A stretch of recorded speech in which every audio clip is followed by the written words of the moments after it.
अब आते हैं हम जेबीपी के फाइंडिंग पे। तो जेबीपी की फाइंडिंग में क्या होता है, एक होता है ए वेव, ठीक है, उसके बाद एक होता है सी वेव, मान लो यहाँ से स्टार्ट हो रहा है, सी वेव होता है, फिर क्या होता है एक्स डिसेंट होता है, फिर वी वेव होता है, और फिर वाई डिसेंट होता है।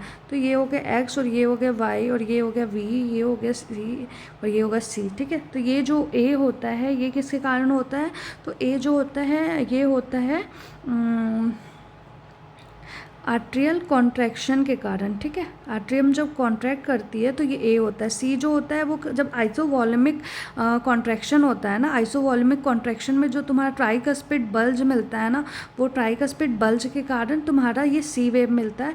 और जो वी होता है वो होता है आर्ट्रियल फीलिंग के कारण, ठीक है, आर्ट्रियल फीलिंग के कारण होता है। और एक्स डिसेंट कब होता है, तो जो बल्ज जब नीचे जाता है, जब आइसोवॉल्यूमिक रिलैक्सेशन स्टार्ट होता है, तो उसमें जो बल्ब जब वापस ही से नीचे आ जाता है तो उसको हम बोलते हैं एक्स डिसेंट। और वाई डिसेंट कब होता है कि आर्ट्रियल फिलिंग हुआ और जब ये ओपनिंग हो जाएगा तुम्हारा ट्राइकस्पिड और माइट्रल वॉल्व का, तो उसके कारण तुम्हारा वाई डिसेंट मिलेगा, ठीक है। अब हमको जानना है कि ये चीज़ें जो होती हैं ये कहाँ कहाँ पे क्या क्या डिफेक्ट होगा, ठीक है। तो उसमें हम स्टार्ट करते हैं, सबसे पहले तो ए वेव का देखते हैं। ए वेव में 3 फाइंडिंग मिल सकते हैं, क्या, या तो लार्ज ए वेव होगा, या फिर एब्सेंट होगा, या फिर कैनॉन ए वेव होगा, ठीक है।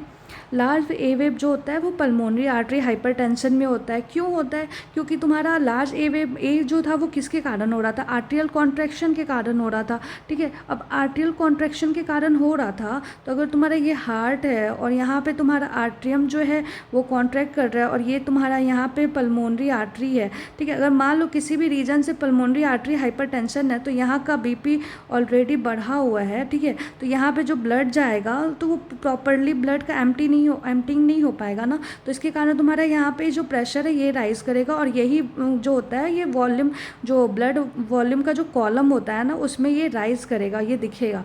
तो इसके कारण तुम्हारा लार्ज ए वेव मिलेगा इसमें, ठीक है। उसके बाद हम आते हैं एब्सेंट पे। तो एब्सेंट ए वेव का मतलब क्या हुआ कि जब आर्ट्रियल कॉन्ट्रैक्शन कर रहे हैं तो उसमें जो फ्लूइड वॉल्यूम जो था वो बढ़ा नहीं, समझ रहे हो ना, फ्लूइड वॉल्यूम जो था वो बढ़ा नहीं जब आर्ट्रियल कॉन्ट्रैक्शन हो रहा था। तो जो तुम्हारा फ्लूइड वॉल्यूम बढ़ता है ना वो तुम्हारा फ्लूइड वॉल्यूम बढ़ा नहीं है, ठीक है। तो इसमें ये हो गया। तो अब ऐसा कब होगा, तो ऐसा तब होगा जैसे कि मान लो आर्ट्रियल फिब्रिलेशन है। तो हम लोग पढ़े हैं कि आर्ट्रियल फिब्रिलेशन में जो पी वेव होता है वो एब्सेंट होता है। पी वेव एब्सेंट का मतलब क्या हुआ कि आर्ट्रियल कॉन्ट्रैक्शन जो है वो नहीं हो रहा है, वो एबनॉर्मल है, तो आर्ट्रियल कॉन्ट्रैक्शन एब्सेंट है। तो जब आर्ट्रियल कॉन्ट्रैक्शन ही नहीं है तो ए वेव तो एब्सेंट ही होगा ना, क्योंकि ए वेव तो आर्ट्रियल कॉन्ट्रैक्शन के कारण हो रहा था। तो ये हो गया। उसके बाद आते हैं हम लोग थर्ड केस जिसमें होता है कैनॉन ए वेव। कैनॉन मतलब बहुत बड़ा, बहुत बड़ा मतलब बहुत विशालकाय। जैसे विशालकाय मतलब कि जो वेव बनते थे वो ऐसे ऐसे बनते थे और फिर ऐसे बनते थे, ठीक है। तो इसमें ये जो होगा ये बहुत ज़्यादा बड़ा होगा, ठीक है, बहुत ज़्यादा बड़ा मान लो, ठीक है। तो ये कैनॉन ए वेव जो होता है ये किस में मिलेगा, तो कैनॉन ए वेव कहीं पे भी जब आर्ट्रियोवेंट्रिकुलर डिसोसिएशन होगा तो उसमें क्या हो जाएगा कि नॉर्मली आर्ट्रियोवेंट्रिकुलर का जो कॉन्ट्रैक्शन होता है वो सिंक्रोनाइज्ड होता है। मतलब कि जब आर्ट्रियम कॉन्ट्रैक्ट करती है तो इसका ब्लड जो होता है आर्ट्रियो के कॉन्ट्रैक्शन से उसका ब्लड जो होता है वो वेंट्रिकल में चला जाता है। बट अगर किसी भी तरीके से इसका ब्लड जो, मान लो कि आर्ट्रियम और वेंट्रिकल साथ में ही कॉन्ट्रैक्ट करने लगे, ठीक है, तो साथ में करने लगेंगे तो फिर ऑब्वियसली ऊपर में आर्ट्रियम के पास बहुत ज़्यादा प्रेशर बढ़ जाएगा। वहाँ पे जो फ्लूइड कॉलम हम देखते हैं वो फ्लूइड कॉलम बहुत ज़्यादा बढ़ेगा, तो उसके कारण इसमें कैनॉन ए वेव मिलेगा, ठीक है। अब आते हैं हम लोग एक्स पे, ठीक है। अब आते हैं एक्स में। एक्स में क्या मिलेगा, तो एक्स में क्या क्या मिलेगा, एक्स में तुम्हारा एब्सेंट एक्स हो सकता है, और क्या हो सकता है, स्टीप एक्स हो सकता है, और बस एब्सेंट एक्स हो सकता है और स्टीप एक्स हो सकता है। एब्सेंट एक्स कब मिलेगा, तो एब्सेंट एक्स ऑब्वियसली कब मिलेगा, एक्स जो था वो एक्स किसके कारण हो रहा था, तो एक्स जो था वो तुम्हारा हम लोग पढ़े थे कि ए सी, ठीक है, वी और ये है एक्स और ये वाई डिसेंट और ये वी, ये सी, ये ए, ठीक है। तो एक्स कब हो रहा था, जब ये जो बल्ज बनता था, जो ट्राइकस्पिड बल्ज जो होता था उसके कारण जो था वो सी दिखता था, और जैसे ही आइसोवॉल्यूमिक रिलैक्सेशन होता था ये बल्ज वापस ही से नीचे चला जाता था। जैसे वेंट्रिकुलर स्टार्ट जो when ventricle start to relax, तो ये जो बल्ज था ये वापस आ जाता है, तो ये फॉल हो जाता है, तो उसको एक्स डिसेंट कहते थे। अब मान लो कि आर्टेरियल तुम्हारा कौन सा केस हो सकता है एब्सेंट एक्स के लिए, तो जैसे मान लो ट्राइकस्पिड रिगर्जिटेशन है, तो उसमें तो ये फॉल नहीं हो पाएगा ना, उसमें जो फॉल हो जा रहा था इसमें तो ये फॉल नहीं हो पाएगा। क्यों नहीं हो पाएगा, क्योंकि तुम्हारा रिगर्जिटेशन हो रहा है, यहाँ पे ब्लड जो है वो वॉल्व से बार बार ऊपर आ रही है, तो उसके कारण तुम्हारा जो डिसेंट होना चाहिए, जो हम लोग ब्लड कॉलम देखते हैं उसमें जो डिसेंट होना चाहिए वो डिसेंट नहीं हो पाएगा। तो इसका एग्जाम्पल होगा ट्राइकस्पिड रिगर्जिटेशन। फिर आते हैं स्टीप एक्स पे। स्टीप एक्स का मतलब हुआ कि प्रॉपरली एक्स डिसेंट मिल रहा है। तो इसमें दो केस है स्टीप एक्स डिसेंट में, कि या तो स्टीप एक्स जो है वो स्टीप वाई के साथ है या फिर एब्सेंट वाई के साथ है, ठीक है। तो स्टीप एक्स अगर एब्सेंट वाई के साथ है तो इसका बस एक याद रखना कि तुम्हारा एक निमोनिक होता है पे टैक्स करके, ठीक है, जिसमें से ये टैक्स जो होता है ना उसमें होता है कि टेम्पोनार्ड में एक्स स्टीप मिलता है, ठीक है। और ये एक एक्स्ट्रा है, इसको ब्रैकेट में रख लो, तुम ब्रैकेट में इसको रख लो कि ये पेरिकार्डाइटिस के लिए होता है कि उसमें स्टीप वाई मिलता है। तो ये हमारे काम का नहीं है, तो इसको यहाँ से हटा ही देते हैं। तो ये निमोनिक है, बस याद रखने के लिए, क्योंकि हम लोग जनरली कंफ्यूज हो जाते हैं कि स्टीप एक्स किस में मिलता है, स्टीप वाई किस में मिलता है, तो उसके लिए ये निमोनिक है, ठीक है। तो ये हो गया तुम्हारा steep X with absent Y, तो उसमें तुम्हारा आ गया टैक्स से हो गया टेम्पोनार्ड में एक्स जो होता है वो स्टीप मिलता है, ठीक है। और अगर स्टीप वाई भी मिल रहा है, अगर स्टीप एक्स के साथ स्टीप वाई मिल रहा है तो ये हो जाता है तुम्हारा कॉन्स्ट्रिक्टिव पेरिकार्डाइटिस, ठीक है, पेरिकार्डाइटिस।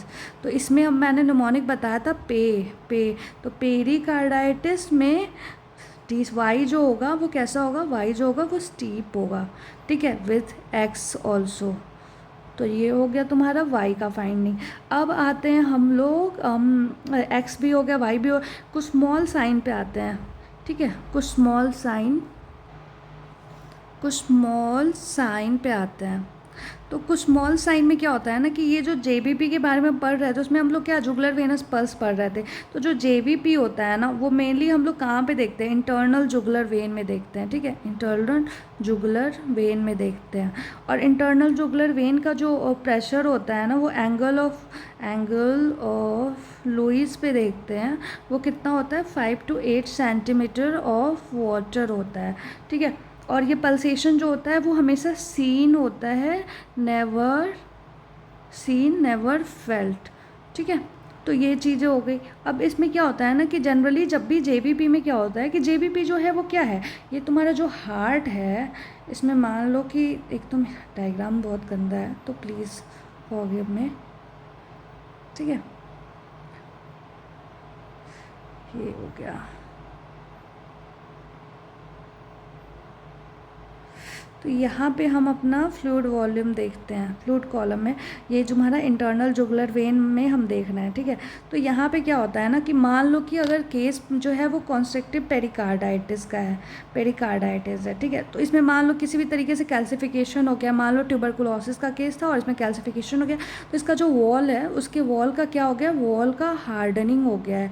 तो अगर वॉल जो होगा उसका हार्डनिंग हो जाएगा तो किसी भी तरीके से जब ventricle starts to when ventricle starts to contract, तो उसके कारण क्या होगा, तुम्हारा ब्लड जो है वो बहुत ज़्यादा, क्योंकि ये जब कॉन्ट्रैक्ट करेगा तो क्योंकि इसका हार्डनिंग हो गया है तो इसका कॉम्प्लायंस जो है वो रिड्यूस हो गया है, ठीक है। तो ये क्या करता है ना, ब्लड जो होता है वो तुम्हारा यहाँ पे नॉर्मली क्या होता था ड्यूरिंग इंस्पिरेशन जो होता था वो हमारा जेबीपी जो होता था वो क्या होता था, वो फॉल करता है, ठीक है। इंस्पिरेशन के टाइम जो होता है हमारा जेबीपी फॉल करता है। क्यों फॉल करता है, क्योंकि यहाँ पे एक नेगेटिव प्रेशर जनरेट हो जाता है जिसके कारण ये जो होता है जेबीपी ये फॉल करता है, ये जो ब्लड कॉलम होता है ये फॉल करता है, ठीक है।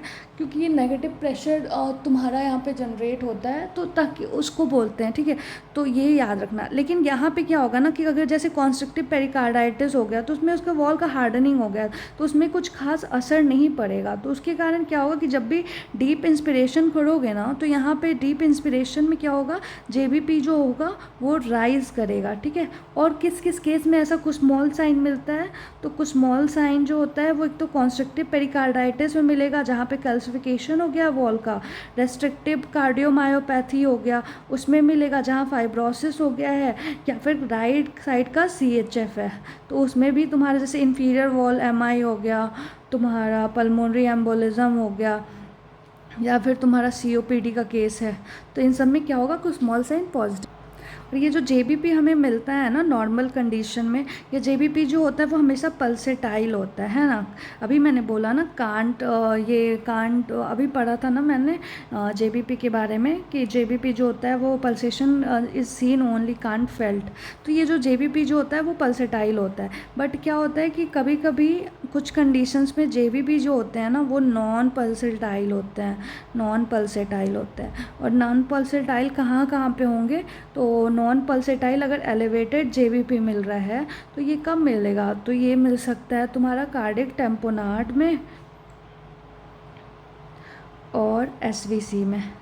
कार्डियक टेम्पोनार्ड में मेनली याद रखना कि तुम्हारा हार्ट होता है ना, तो हार्ट के चारों तरफ कुछ अकोमुलेट हो जाए किसी भी तरीके से, ठीक है, तो वो चारों तरफ से प्रेशर लगाएगा, ठीक है। तो ऑब्वियसली प्रेशर लगाएगा तो उसके कारण तुम्हारा क्या होगा, जेबीपी जो होगा उसका जो ब्लड कॉलम यहाँ से जा रहा है वो ऑब्वियसली एलिवेट हो जाएगा ना, तो इसी के बारे में बात हो रहा है, ठीक है।